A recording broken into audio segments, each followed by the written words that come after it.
The Minister for Legislative to move the motion for taking into consideration of the Telangana Municipalities Third Amendment Bill 2025. అధ్యక్ష, ఈరోజు తెలంగాణ పురపాలిక చట్టం 2019 యొక్క నిబంధనలు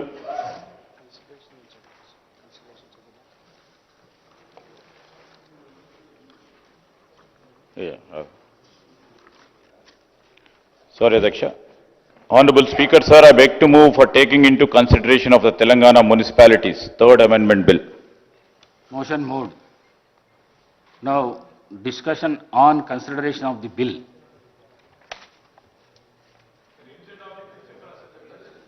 Yes, sir.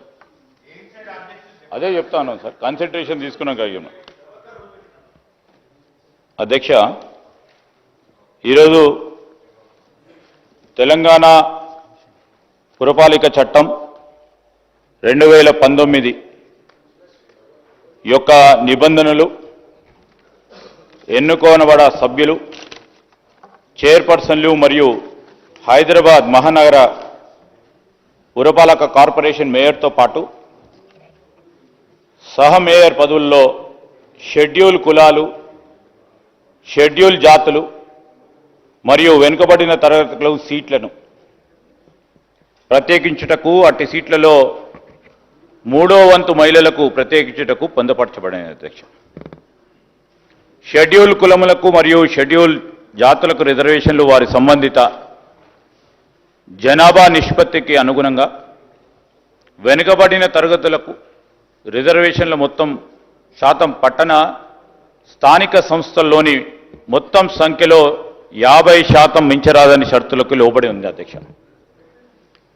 Telangana ప్రభుత్వం రాష్ట్రంలో కుటుంబాల యొక్క ప్రస్తుత పరిస్థితికి అనుగుణంగా సమగ్రమైన మరియు శాస్త్రీయమైన డేటాను సైంటిఫిక్గా పొందటానికి ఒక విశిష్టకరమైన సామాజిక, ఆర్థిక, విద్యా, ఉపాధి, రాజకీయ మరియు కుల సిపెక్ సర్వేను చేపట్టింది అధ్యక్ష. తరువాత 2024 నవంబర్లో ప్రభుత్వం స్థానిక సంస్థల వారీగా కేటాయింపబడే రిజర్వేషన్ల నిష్పత్తిని వివరంగా తెలియజేయడానికి వెనుకబడిన తరగతుల పౌరుల వెనుకబాటుతనం యొక్క స్వభావం మరియు వారి ప్రత్యేకించి స్థానిక సంస్థల్లో వారి ప్రాతినిధ్యం గురించి సమకాలీనమైన, ఖచ్చితమైన నిర్ధారించి విచారణ చేయటకు ఒక ప్రత్యేక కమిషన్ను కూడా ఏర్పాటు చేసింది అధ్యక్ష. ఇంకనూ ప్రభుత్వం ఇతర విషయాలకు సంబంధించి సామాజిక, విద్య మరియు ఆర్థిక వెనుకబాటుతనం గురించి, అదేవిధంగా సరైన ప్రాతినిధ్యం లేకపోవటం ప్రతిపాదికగా చేసుకొని స్థానిక సంస్థల్లో వెనుకబడిన తరగతులకు రిజర్వేషన్లకు సిఫార్సు చేయడానికి 2024లో చేసిన సామాజిక, ఆర్థిక, విద్య, ఉపాధి, రాజకీయ మరియు సిపెక్ సర్వేతో పాటుగా ఇతర సంబంధిత సామగ్రి నుండి వచ్చిన డేటాను అధ్యయనం చేసి మరియు లోతుగా విశ్లేషణ చేసి ఏకసభ్య కమిషన్ ఏర్పాటు చేయడం జరిగింది అధ్యక్ష.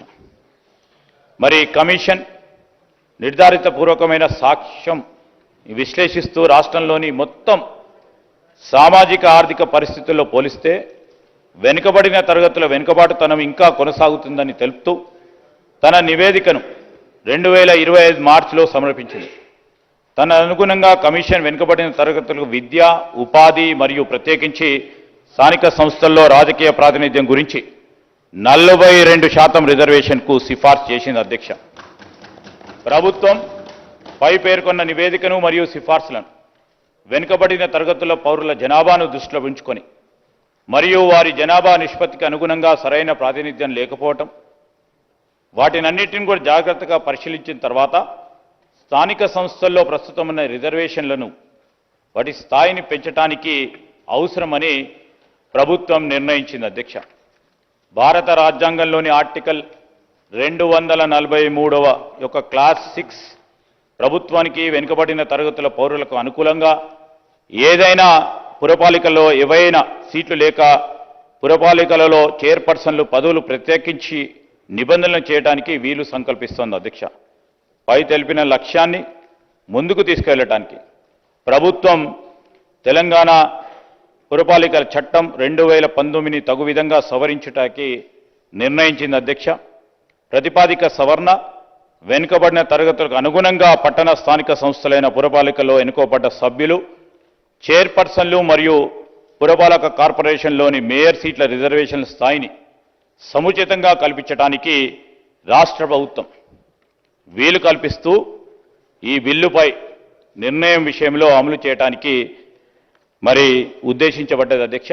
ఈరోజు అధ్యక్ష ఎప్పుడు లేని విధంగా ఏ రాష్ట్రంలో కూడా తీసుకొని ఒక విప్లవాత్మకమైన ఒక నిర్ణయం ప్రభుత్వం బలహీన వర్గాలకు సంబంధించి మరి ఏ ప్రభుత్వం చేయలేని, ఎప్పుడు ఎక్కడ కని విని ఎరగని రీతిలో సైంటిఫిక్ డేటాను సమీకరించడం ప్లానింగ్ కమిషను ఓ పక్షాన, అదేవిధంగా బలహీన వర్గాలకు సంబంధించిన డిపార్ట్మెంట్ ఇంకో పక్షాన, రాష్ట్ర ప్రభుత్వం ముఖ్యమంత్రి రేవంత్ రెడ్డి గారి ఆధ్వర్యంలో ఈరోజు రాష్ట్ర ప్రజలకు మేము ఇచ్చిన హామీ మేరకు 42% ఓబీసీలకు రిజర్వేషన్ కల్పించాలనే ఆలోచనతో పాటు ఆచరణలో పెట్టాలని ఒక సంకల్పిత భావంతో మేము ఈరోజు మరి బిల్లు రూపేణ 42% మున్సిపల్ పరిధిలో ఉన్న స్థానిక సంస్థల్లో అన్నిట్లో కూడా 42% రిజర్వేషన్ని అమలు చేయాలని మేము మా ప్రభుత్వం రాకముందు కాంగ్రెస్ పార్టీకి సంబంధించి ఆ రోజు ప్రజలకు ఇచ్చిన హామీ మేరకు ఈరోజు బిల్లు రూపంలో మేము ప్రవేశపెడతా ఉన్నాం అధ్యక్ష. ఈరోజు మేము ప్రవేశపెడతా ఉన్న బిల్లు ఆషామాషిది కాదు అధ్యక్ష. సంవత్సర కాలం పాటు బలహీన వర్గాలకు సంబంధించిన వారి ఆర్థిక పరిస్థితులు, బలహీన వర్గాలకు సంబంధించిన సామాజిక పరిస్థితులు, బలహీన వర్గాలకు సంబంధించిన విద్యకు సంబంధించిన పరిస్థితులు, ఈరోజు బలహీన వర్గాలకు సంబంధించి ప్రత్యేకంగా రాజకీయ ప్రాతినిధ్యం కల్పించాలనే ఉద్దేశంతో రాష్ట్ర ప్రభుత్వానికి సంబంధించిన అధికారులు, వివిధ స్థాయిలో ఉన్న అధికారులు ప్రతి ఇంటి గడపను ఈరోజు పోయి వారి డేటాను సేకరించడం, వారి విషయ సేకరణ సేకరించడం అంటే చిన్న పని కాదు అధ్యక్ష. ఏదో ఆషామాషిగా చేసి మేము ఈ సర్వే చేశాం, దాన్ని ఉపయోగించుకోవాలని చేయలేదు. ఈరోజు తరతరాలుగా బలహీన వర్గాలకు సంబంధించిన అభ్యున్నతి, వారి అభివృద్ధికి సంబంధించి ఎన్ని ఇబ్బందులు వచ్చినా ముందుకు పోవాలనే ఒక నిర్ణయంతో ముఖ్యమంత్రి గారు, అదేవిధంగా మా కేబినెట్కి సంబంధించిన సహచరులు, ఈరోజు ప్రభుత్వం పరంగా మా నాయకుడు ఈ రాహుల్ గాంధీ గారి నిర్ణయం యావత్ దేశంలోనే బలహీన వర్గాలకు సంబంధించి 42% రిజర్వేషన్ అమలు చేసి తీరుతాము అని చెప్పిన మాటకు అనుగుణంగా ఈరోజు మేము ఈ విధమైన ఒక నిర్ణయం చేసి బిల్లు రూపేణ ప్రవేశపెడతా ఉన్నాం. అందరూ కూడా బలహీన వర్గాలకు సంబంధించిన అభ్యున్నతిని కోరుతారని ఆకాంక్షిస్తా ఉన్నాం. బలహీన వర్గాలకు రాజకీయంగా, విద్యపరంగా, ఉద్యోగపరంగా ఈరోజు వారందరూ కూడా మాతోని కలిసి వస్తారని మేము ఇంతపూర్వకం కూడా ఈరోజు ఓబీసీ రిజర్వేషన్లకు సంబంధించి పటిష్టంగా కూడా ప్రతి సభ్యుడికి ఆలోచనలు తీసుకోవాలని, వారి ఒపీనియన్ తీసుకోవాలని ఈరోజు ఒక డెమోక్రటిక్ ప్రాసెస్ ద్వారానే మరి మేము చట్టాన్ని చేయడానికి ఆలోచన చేస్తా ఉన్నాం. దీంట్లో అందరూ కూడా సహకరించాలని మరి మన అందరి బాధ్యతలో భాగంగా బలహీన వర్గాలకు రిజర్వేషన్లు కల్పిస్తూ రాబోయే కాలంలో వారి అభ్యున్నతికి మనమందరం కూడా కారకులు కావాలని ఈరోజు మీ అందరిని కూడా కోరుతూ, మరి గౌరవ సభ్యులందరూ ఇచ్చే ఇంకేమైనా సూచనలు ఉంటే వారి సూచనలు ఇంతకుముందు కూడా తీసుకోవడం జరిగింది. ఈరోజు బిల్లు రూపేణ పెడతా ఉన్న సందర్భంలో ఇంకేదైనా వారి సూచనలు ఉంటే తప్పకుండా ఆలోచన చేస్తాం ప్రభుత్వ పరంగాని మీ ద్వారా వారికి తెలియజేస్తూ, మరి ఇవే మా ఉద్దేశాలను మేము వారి